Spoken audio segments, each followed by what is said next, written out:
I'm Olivia Bennett, 27, sitting at my family's dinner table when my brother Lucas smirked and said, "You have 1 week to leave." Mom and Dad just watched in silence, their eyes avoiding mine. The betrayal cut deep, but they had no idea what Grandpa and I had planned. The property records in my bag would wipe those smug expressions right off their faces. Blood might be thicker than water, but sometimes family can be your worst enemies.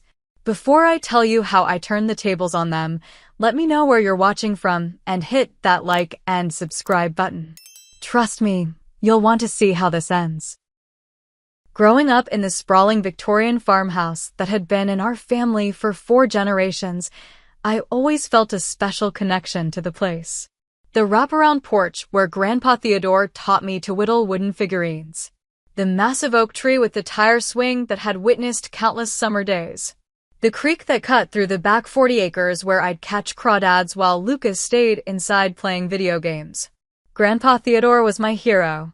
While my parents Rebecca and Thomas Bennett were busy building their real estate business and fawning over Lucas's every achievement, Grandpa was the one who showed up to my softball games and science fairs.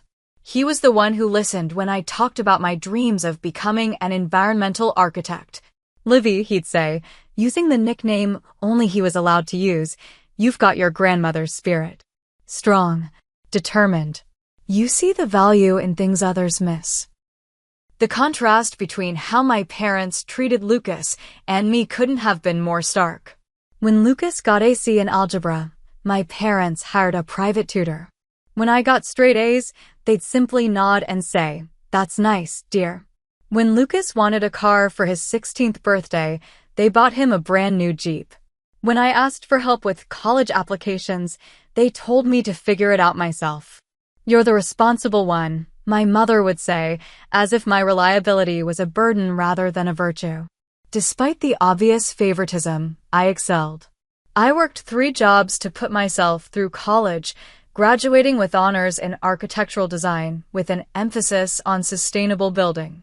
While Lucas dropped out of 3 different universities, blowing through his college fund and then some, I built a reputation at one of the top environmental architecture firms in Seattle. Meanwhile, Lucas lived in the pool house of our family home, supposedly working on a startup that never materialized beyond a hastily created website. My parents continued to bankroll his lifestyle, including his gambling habit that they pretended not to notice. Through it all, I maintained a close relationship with Grandpa Theodore. When his health began to decline 3 years ago, I was the one who drove 4 hours every other weekend to visit him. I brought his favorite black licorice and fresh magazines about classic cars. We'd sit on that same porch, now weathered by time, and he'd tell me stories about the property. "Your great-grandfather built this house with his bare hands after returning from World War I, he'd say, his voice growing wistful. "Every board has a story. Every acre has purpose." During those final months, as cancer slowly claimed him, our conversations took on a different tone. He started asking me specific questions about my career, my dreams for the future, and, surprisingly, my thoughts on the family property. "What would you do with this place, Livy, if it were yours?" he asked one crisp autumn afternoon, his blue eyes sharp despite his failing body. "I'd restore it," I answered honestly. "Keep its character, but make it sustainable. Solar panels, rainwater collection, a community garden in the south field. This place could be both a tribute to the past and a model for the future." He nodded slowly, a small smile playing at his lips. "That's exactly what I hoped you'd say." In his final weeks, when he was moved to hospice care, my visits became daily. My parents and Lucas made brief, obligatory appearances, checking their watches and scrolling through their phones while I sat holding Grandpa's hand, reading him poetry or simply sitting in comfortable silence. During one of his more lucid moments, just 3 days before he passed, he squeezed my hand with surprising strength. "Livy," he whispered, "there's an envelope in my desk at home. Bottom drawer, taped under the false bottom. When the time comes, you'll know what to do with it." I didn't understand the significance of his words then. I was too consumed by grief, too heartbroken watching this towering figure in my life slip away. When he passed peacefully in his sleep with me by his side, the mysterious conversation was temporarily forgotten in the fog of loss and funeral arrangements. What I didn't realize then was that Grandpa Theodore had set in motion a plan that would expose the true nature of my family and test my own resolve in ways I never imagined. The funeral was a somber affair held on the family property, with the autumn leaves creating a golden canopy over the mourners. I stood stoically as distant relatives and community members shared stories about Grandpa Theodore's generosity and wisdom. My parents performed their grief with practiced precision, accepting condolences with damp eyes that never seemed to produce actual tears. Lucas, dressed impeccably in a suit that probably cost more than my monthly rent, kept checking his phone during the service. After the guests departed, I decided to stay at the family home for a week to help sort through Grandpa's belongings and process my grief. At first, my parents welcomed me with a warmth I hadn't experienced in years. "Of course you should stay, darling," my mother said, embracing me with the scent of expensive perfume. Family should be together during times like these. But that superficial warmth quickly cooled as the days progressed. I noticed subtle changes around the property that disturbed me. Grandpa's beloved workshop had been partially cleared out, his precision tools already listed for sale online. The antique roll-top desk where he wrote letters every Sunday had been moved to the garage, tagged for an estate sale. "Don't you think we should go through everything carefully?" I asked my father as he tossed a box of Grandpa's photographs into a donation pile. "There's no point in keeping all this clutter, Olivia," he replied without looking up. "The property needs to be updated if we want to maximize its value." That word, value, sent a chill through me. I'd always known my parents saw everything through the lens of potential profit, but hearing them apply that cold calculation to Grandpa's home so soon after his death felt particularly callous. Later that evening, I overheard Lucas speaking with a man in expensive boots who introduced himself as a developer. "The acreage is perfect," the man said, walking the perimeter of the back property with my brother. "We could easily fit 30 luxury homes on this parcel alone." 30? Lucas replied, visibly calculating the potential profit. The old man would roll in his grave if he knew. "Well, good thing we don't have to worry about that," the developer laughed, slapping Lucas on the back. I felt sick watching them carve up Grandpa's beloved land in their minds, plotting to erase his legacy before his memory had even begun to fade. When I confronted my mother about it later, she dismissed my concerns with a wave of her manicured hand. "Your grandfather's gone, Olivia. This property is a financial asset, not a museum. We all need to be practical." "Practical?" I echoed. "Is that what you call disrespecting his memory less than a week after burying him?" My mother's eyes hardened. "Don't be dramatic. Lucas has some excellent ideas for the property that will benefit the whole family." It became increasingly clear that the whole family didn't include me in their vision. I noticed whispered conversations that stopped when I entered rooms. Significant looks exchanged between my parents and Lucas over dinner. One afternoon, I returned early from a walk to hear my father's voice from his study. "We need to deal with her soon," he was saying. "She's getting too attached to the place." "I'll handle it," Lucas replied confidently. "Just give me a few days to set everything up." Their words confirmed my growing suspicion that something wasn't right. That night, unable to sleep, I remembered Grandpa's mysterious instructions about the envelope in his desk. With the household asleep, I crept down to his study, which had miraculously escaped my mother's purging so far. The antique mahogany desk stood in the corner, illuminated by moonlight. I felt along the bottom drawer, discovering the false bottom Grandpa had mentioned. Taped underneath was a yellowed envelope with my name written in his distinctive handwriting. Inside was a brief letter. "My dearest Livy, asterisk. If you're reading this, I've moved on to join your grandmother. Don't grieve too long. We had a good run together, you and I, asterisk. There are things happening that you need to know about. Your parents remortgaged their portion of the property years ago to cover some unfortunate investment decisions. Lucas has debts that would make a gambling man blush. They're planning to sell everything as soon as possible. Asterisk. There are important documents in the old fire safe behind the loose brick in the basement, third from the left in the wine cellar wall. The combination is your birthday. Asterisk. Remember what I always told you, possession is 9/10 of the law, but love is the whole of legacy. Asterisk. All my love. Asterisk. Grandpa asterisk. I clutched the letter to my chest, my mind racing. The pieces were starting to fit together. The developer, my family's secretive behavior, their rush to liquidate Grandpa's belongings. They weren't just mourning differently than I was. They were executing a plan. With new determination, I quietly made my way to the basement, finding the loose brick exactly where Grandpa described.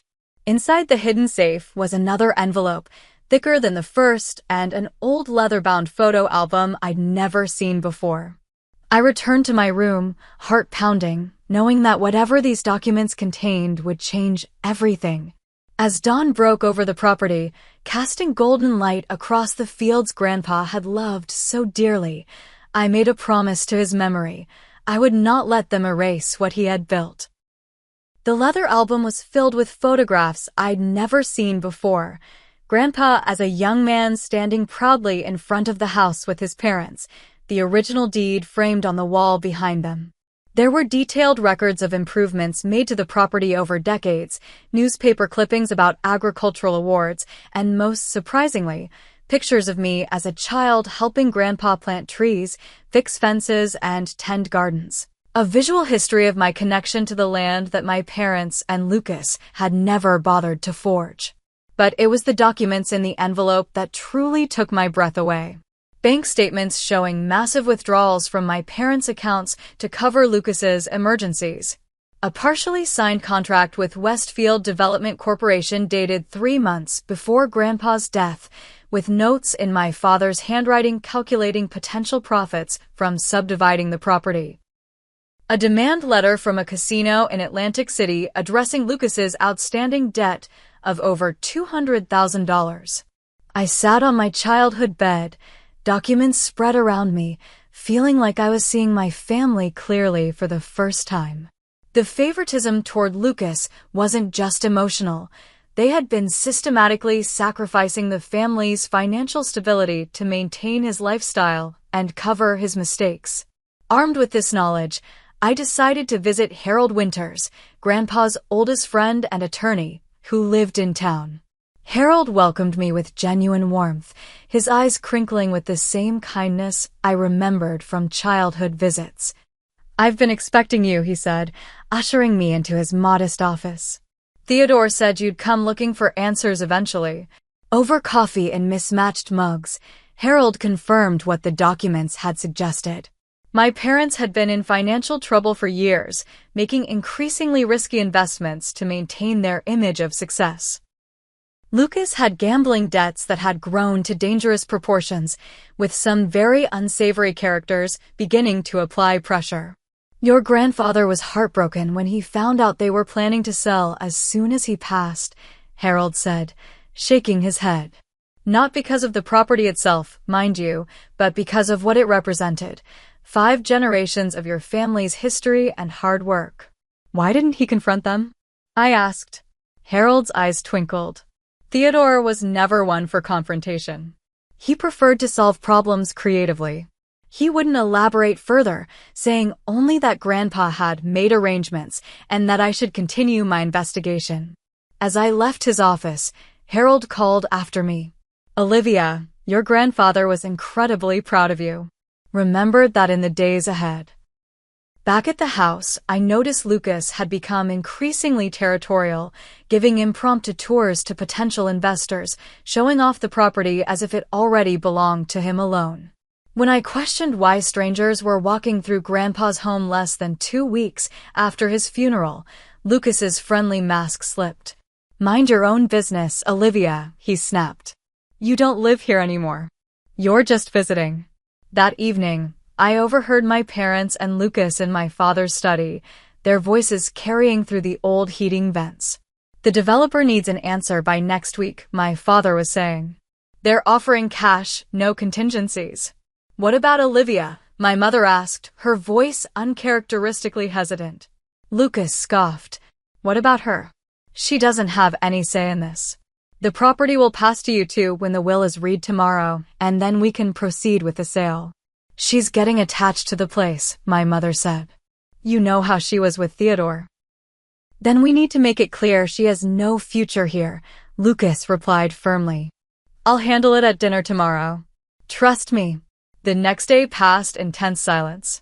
I noticed my mother watching me carefully as I wandered the property, taking photographs and making notes.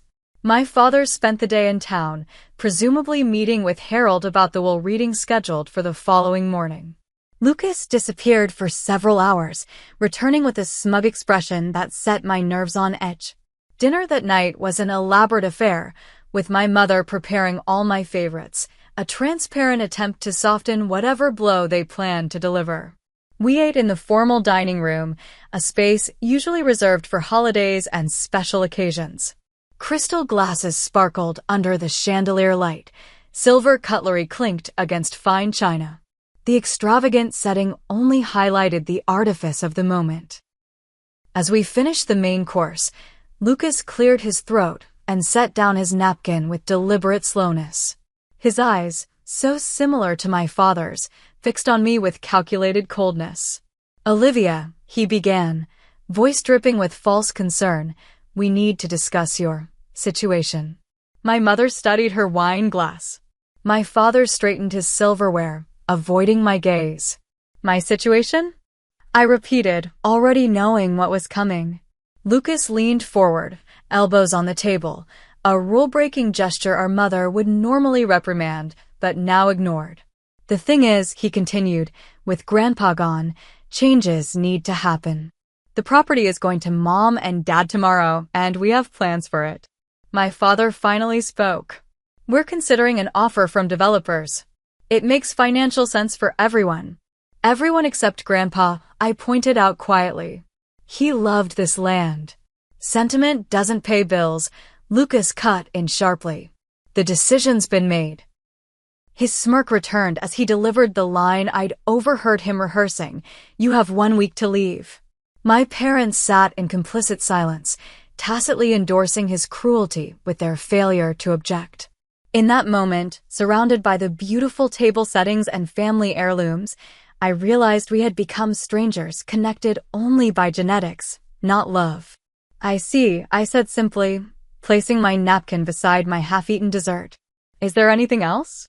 My calm response clearly disappointed Lucas, who had expected tears or pleading. He recovered quickly, though. Actually, yes. Any of Grandpa's things you want, take them now.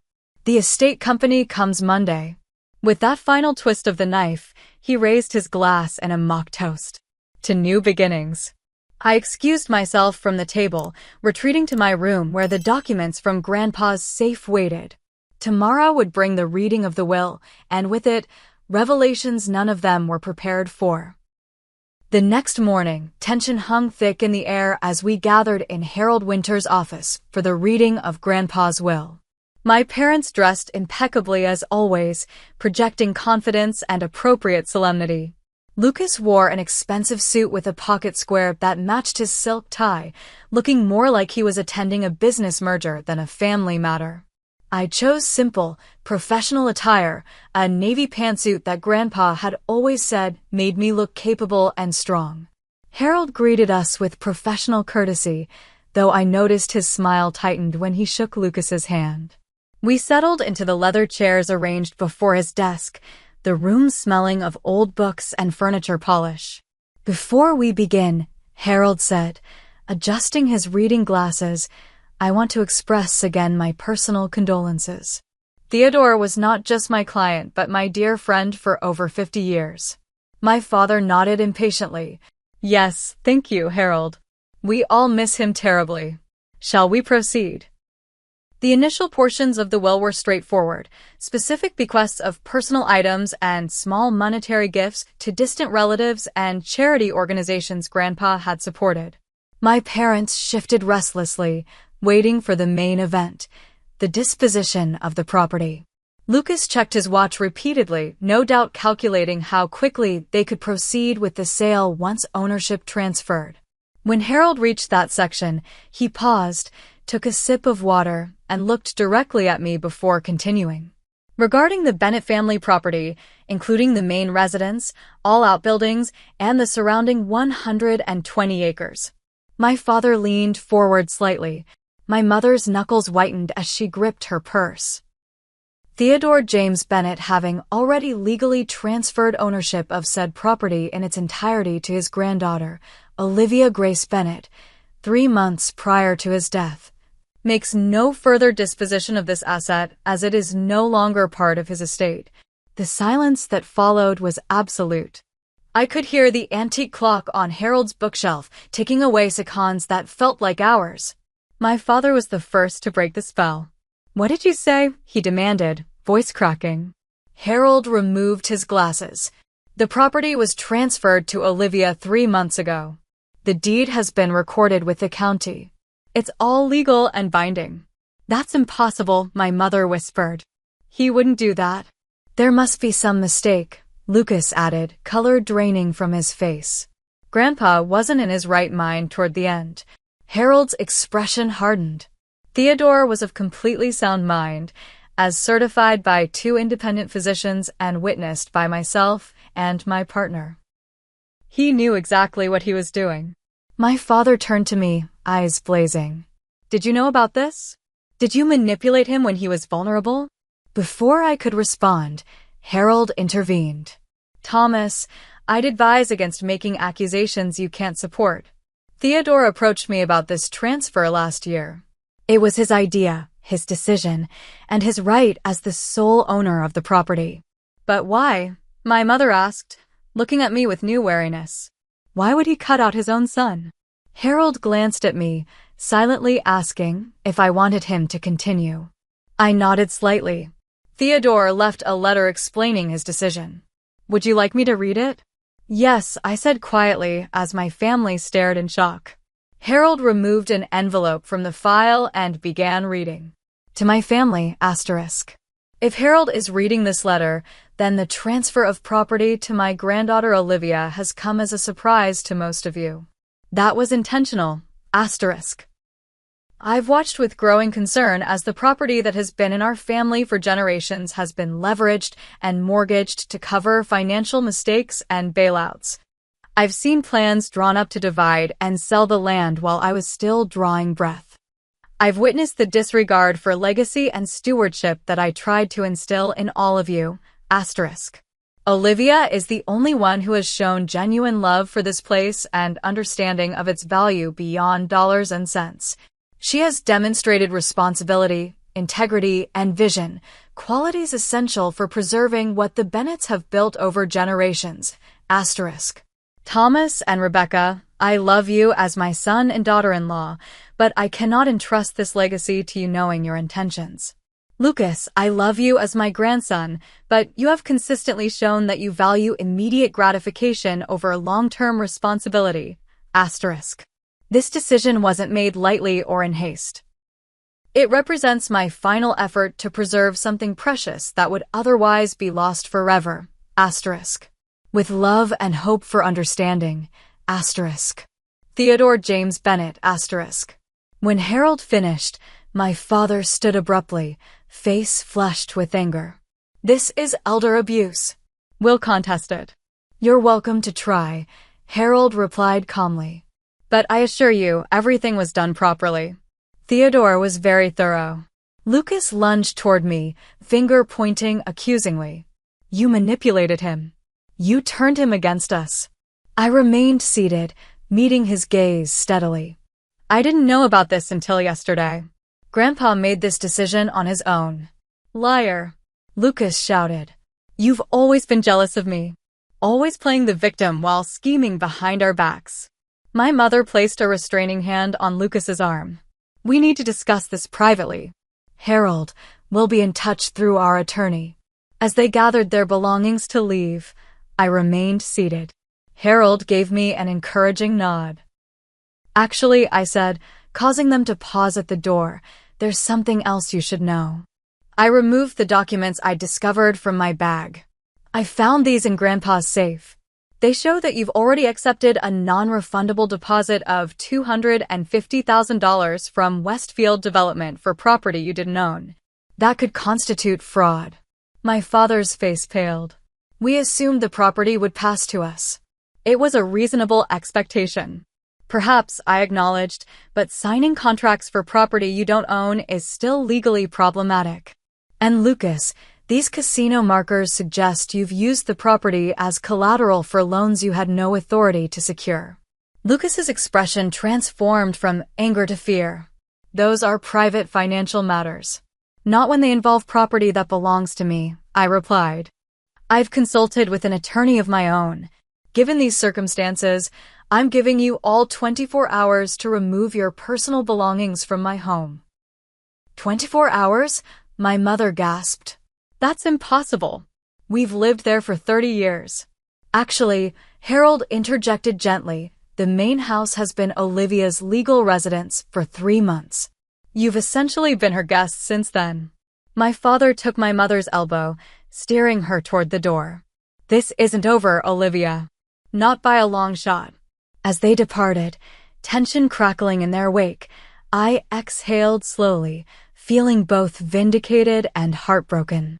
This wasn't how I'd imagined things would go, but Grandpa had entrusted me with his legacy, and I wouldn't let him down. Harold poured 2 small glasses of bourbon from a desk drawer, Grandpa's favorite.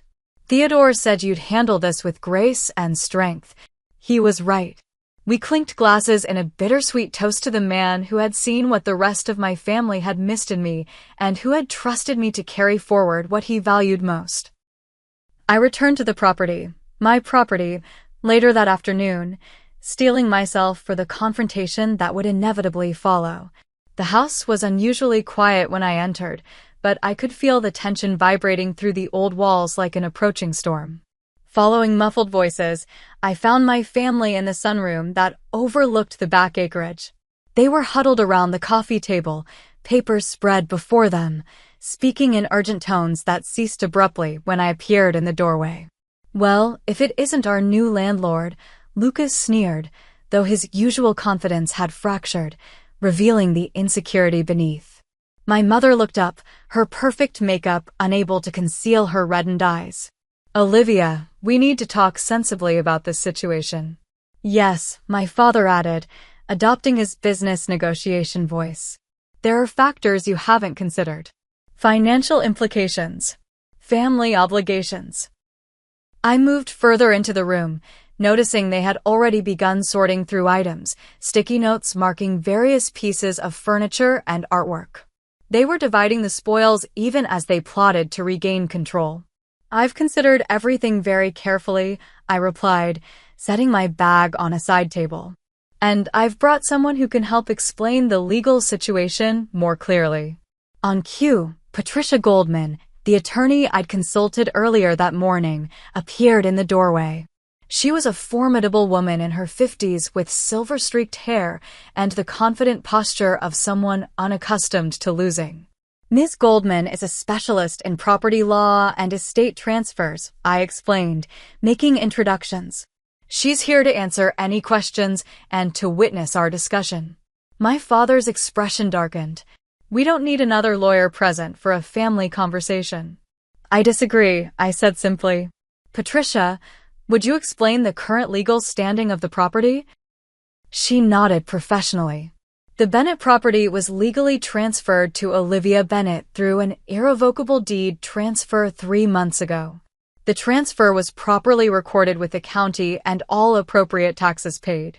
Ms. Bennett is the sole legal owner of the property and all structures upon it. Theodore wasn't thinking clearly, my mother interjected.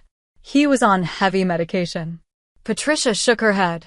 Mr. Bennett underwent comprehensive cognitive assessment before executing the transfer. 2 independent physicians certified his capacity, and the entire transaction was videotaped as additional protection against exactly this type of challenge. Lucas pounded his fist on the table. This is ridiculous. Grandpa wouldn't have cut us out completely. Olivia must have manipulated him. I withdrew a sealed envelope from my bag. Grandpa anticipated you might say that. This is a letter he wrote to be opened if his decision was challenged. My hands trembled slightly as I broke the seal. Inside was a DVD labeled "For My Family" in Grandpa's handwriting, along with another letter. I read it aloud. My dear family, asterisk. If you're watching this recording, it means you're questioning my decision to transfer the property to Olivia. I'm saddened but not surprised, asterisk. I've included a video of myself explaining my reasons, recorded the day before the transfer was executed. I've also included documentation of the financial decisions that led to this point, the remortgaging of the property against my wishes, the loans taken in my name without my knowledge, and the plans to sell that were hidden from me, asterisk. I hope this brings clarity, if not acceptance, asterisk. With love despite disappointment, asterisk. Theodore, asterisk. Patricia produced a laptop from her briefcase and inserted the DVD. Grandpa's face appeared on the screen, thinner than in his healthy days, but with eyes bright and voice strong. He spoke directly to the camera, explaining in meticulous detail his reasons for the transfer. He described discovering the plans to sell, finding unauthorized loan documents, and witnessing years of financial mismanagement. Olivia is the only one who has shown true love for this place, he said, his image looking out at us from beyond the grave. She understands that some things have value beyond money. I'm entrusting her with our family's legacy because she's earned that trust, while others have repeatedly broken it. When the video ended, silence filled the room. My mother was openly crying now. My father stared at the blank screen, jaw tight. Lucas paced by the windows, tension radiating from him. There's more, I said quietly, laying out copies of the documents I'd found. The deposit you accepted from Westfield Development. The loan agreements using this property as collateral. The gambling debts. It's all here. My father attempted one last defense. We were protecting the family, making necessary financial decisions. You were protecting yourselves and enabling Lucas, I corrected gently, at the expense of Grandpa's wishes and the legacy he valued. So what happens now? My mother asked, voice small. You're throwing us out of our home? This hasn't been your home legally for 3 months, Patricia reminded her. And given the documented attempts to sell property that wasn't yours to sell, Ms. Bennett would be within her rights to involve law enforcement. Lucas snorted. You wouldn't dare. We're family. I met his gaze steadily. Family respects each other. Family doesn't scheme and manipulate. Family doesn't issue ultimatums over dinner tables. Turning to address all three of them, I continued, you have 24 hours to collect your personal belongings. Anything on this property that isn't removed by noon tomorrow becomes mine by default. 24 hours is impossible, my mother protested. We have 30 years of belongings here. Then I suggest you focus on what's truly important to you, I replied. Just like Grandpa had to do when he made his decision. My father, ever the pragmatist, recognized defeat when he saw it. Come, Rebecca. We need to start packing. As they moved toward the door, Lucas lingered, his expression vacillating between rage and panic. You can't do this to me. Where am I supposed to go? For the first time, I felt a flicker of sympathy for my brother. Despite everything, he was still the boy who'd built blanket forts with me during thunderstorms, who'd taught me to ride a bike before our paths diverged. You're resourceful, Lucas. You always have been, I said. But your choices have consequences. It's time you face them. After they dispersed to begin the painful process of sorting through decades of accumulated possessions, Patricia squeezed my shoulder supportively. Your grandfather would be proud, she said. It takes courage to stand up for what's right, especially against family. Watching the sun set over the fields that were now indisputably mine, I felt no triumph, only resolve. Grandpa had entrusted me with more than land and buildings. He'd entrusted me with preserving something precious that would have otherwise been lost to greed and short-sightedness. As night fell over the property, I wandered through rooms suddenly empty of the tension that had filled them for years, making mental notes of changes I wanted to implement.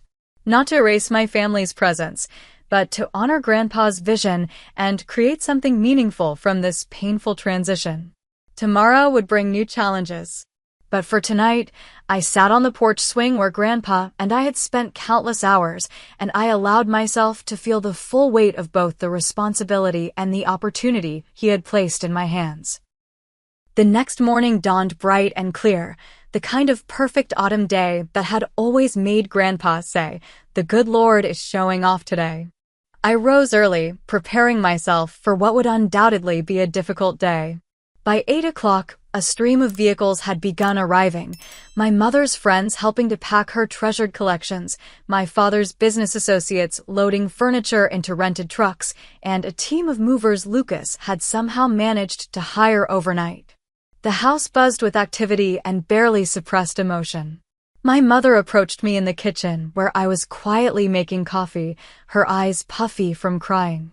"Most of these things have been in the family for generations," she said, gesturing to the china cabinet. "Are you sure you won't reconsider the timeline?" "The timeline stands," I replied firmly. "But I'm not unreasonable, Mom.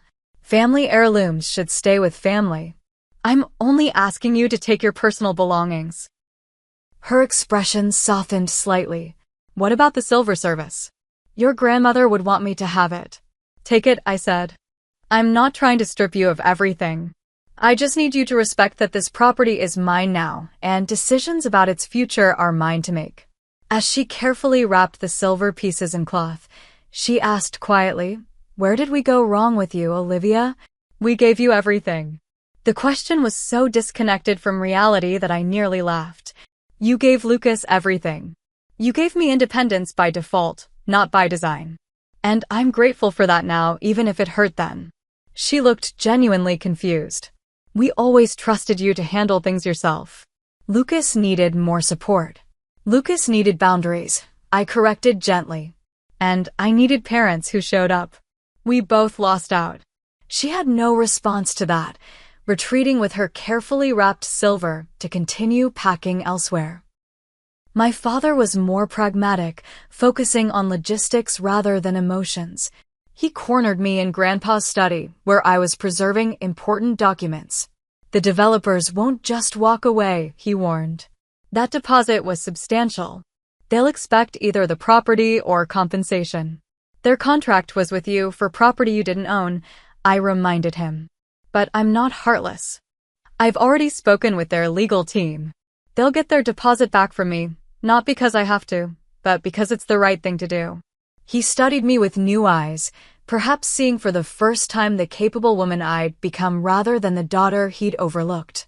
"You've thought of everything," he said, something like respect reluctantly entering his voice. "I learned from watching you and Grandpa," I replied. "I saw what to do and what not to do." He nodded stiffly and returned to his packing, our relationship forever altered, but perhaps not entirely broken. Lucas proved the most volatile, alternating between threats and desperate bargaining. By mid-morning, he cornered me on the back porch, his voice low and dangerous. "I've spoken to an attorney of my own," he hissed. "There are ways to challenge this. Undue influence. Diminished capacity. Challenge all you want," I responded calmly. "Grandpa made sure everything was legally airtight. I'll tell everyone how you manipulated him," he threatened. "Your precious architecture firm won't want the scandal." I smiled sadly. "Do you really think my colleagues would believe I somehow hoodwinked Grandpa? The man everyone describes as sharp as a tack until his final days? The man who outsmarted you and our parents from beyond the grave." His facade cracked slightly. "I'm your brother, Olivia. Doesn't that count for anything?" "It counted for everything with Grandpa," I pointed out. "He left you his vintage car collection and a substantial trust fund, which you'd know if you'd stayed for the complete reading of the will. He didn't disinherit you, he just wouldn't let you destroy what he'd spent his life building." This news visibly stunned Lucas. "What?" "There's a trust fund. Accessible when you complete a financial management program and maintain sobriety for 1 year, I explained. He was trying to help you, not punish you. Lucas sank onto the porch steps, the fight temporarily draining from him. So he knew about the gambling. He knew everything, Lucas. He just loved us anyway. As noon approached, the exodus of belongings accelerated. Neighbors watched curiously from a distance as the Bennett family drama played out in moving vans and hurried trips carrying boxes. Patricia returned to ensure there were no last-minute legal issues, bringing with her an unexpected visitor, Harold Winters. "I thought you might need moral support," Harold explained, settling into a wicker chair on the porch as the final items were removed. "This can't be easy." "It's not," I admitted. "Part of me feels guilty. They're still my family." Harold nodded thoughtfully. Theodore struggled with the same feelings. He didn't make this decision lightly or quickly. He gave them many chances to change course. Did he know how much conflict this would cause? He hoped it might eventually lead to healing, Harold replied. Sometimes a clean break is necessary before true reconciliation can begin. At precisely noon, Patricia confirmed that the deadline had arrived. My parents stood stiffly by their packed car in the circular driveway, Lucas leaning against his sports car nearby. I descended the porch steps to meet them, feeling the weight of the moment. "We've left keys on the kitchen counter," my father said formally. "I've transferred all the utility accounts to your name." My mother stepped forward awkwardly. "There's a list of maintenance issues we've been meaning to address." "It's with the keys." I nodded, maintaining composure. "Thank you. I'll take care of everything." Lucas approached last, hands in his pockets. "This isn't over," he said, but the threat lacked his earlier venom. "It can be," I offered. "Grandpa wanted to help you, Lucas." The trust fund conditions weren't punishment. They were a lifeline. Something flickered in his eyes, perhaps recognition, perhaps just fatigue. Without another word, he got into his car and drove away. My parents followed shortly after, my mother turning for one last look at the house before they disappeared down the long driveway. As their vehicles vanished from sight, I felt an unexpected wave of emotion, not triumph or vindication, but a complex mixture of grief and relief. Patricia and Harold respectfully withdrew, leaving me alone on the property that was now indisputably mine. I spent the remainder of that day walking the boundaries of the land, reacquainting myself with the streams and wooded areas, the old apple orchard and the rolling meadows. With each step, I felt Grandpa's presence and his trust in me solidifying into purpose. That evening, as sunset painted the sky in brilliant oranges and pinks, my phone rang. It was an unfamiliar number, but I answered anyway. "Is this Olivia Bennett?" a woman's voice asked. "Yes, it is." "Who's calling?" "My name is Eleanor Mitchell.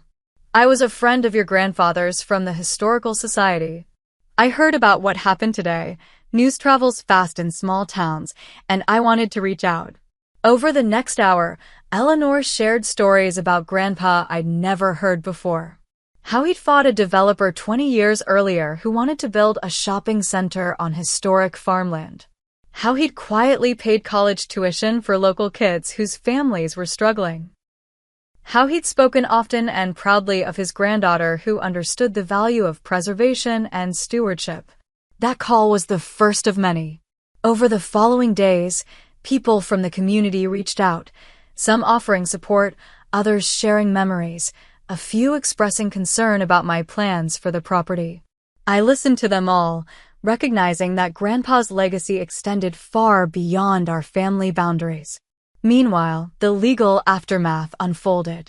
As predicted, my parents' attorney filed a challenge to the property transfer, but it was quickly dismissed when Patricia presented the extensive documentation Grandpa had prepared.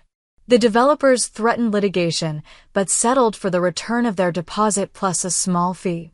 Lucas disappeared for several weeks, only to return with a subdued request to discuss his trust fund conditions. Throughout it all, I remained steady in my vision for the property, drawing up plans that honored both its history and its potential. The journey ahead would be challenging, but for the first time, I felt I was exactly where I was meant to be, carrying forward a legacy with both roots and wings.